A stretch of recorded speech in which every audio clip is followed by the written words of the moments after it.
Eggs ముందుగా ఉడకబెట్టుకొని ఇలా 4 ఘాట్లు పెట్టుకోవాలండి. అంటే అప్పుడు మసాలా అన్నీ బాగా పడతాయి. తర్వాత కళాయిలో ఆయిల్ వేసుకొని ఆయిల్ వేడైన తర్వాత కొంచెం కారం పొడి, నేను ఆశీర్వాద్ కారం తీసుకున్నాను బాగుంటుందని, చిటికెడు పసుపు తీసుకుని ఎగ్స్ అందులో వేయాలి. అంటే కలర్ఫుల్గా చూడడానికి కూడా చాలా మంచిగా వేగుతాయి అన్నమాట. ఇలా ముందుగా కారం వేసుకుంటే ఇవి బాగా వేగాక తీసి పక్కన పెట్టుకోవాలి.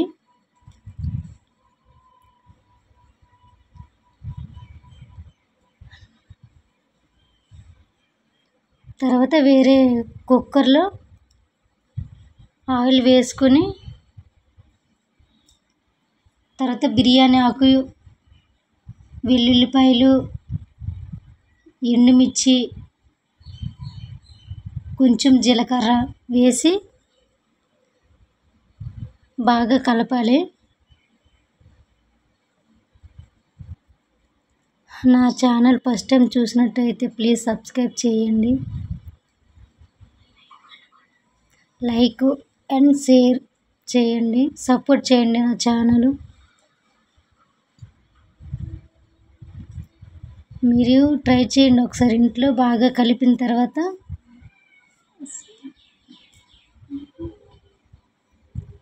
వీడియో సరిగ్గా తీయలేదండి, ఏమనుకోవద్దండి.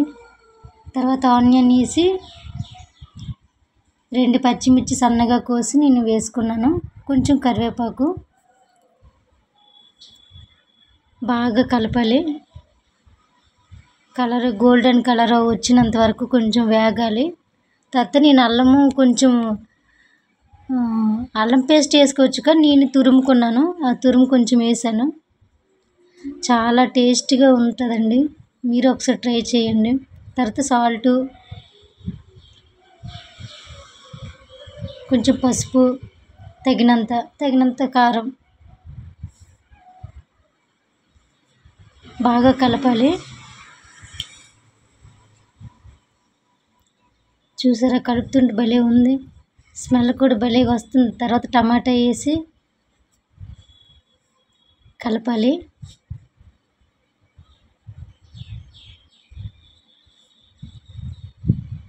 బాగా కలిపిన తర్వాత కొంచెం వాటర్ వేసుకొని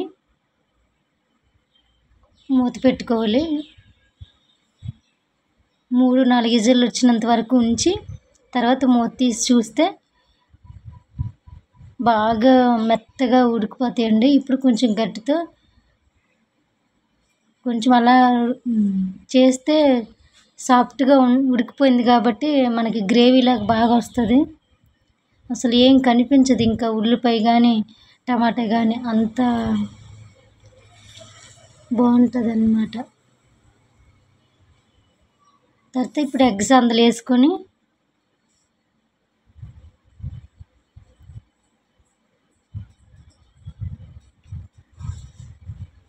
మీరు ఒకసారి ట్రై చేయండి.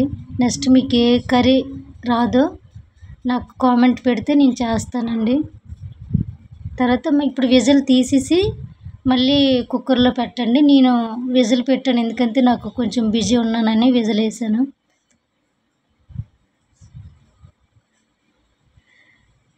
చూసారా ఎంత బాగుందో తీసాక.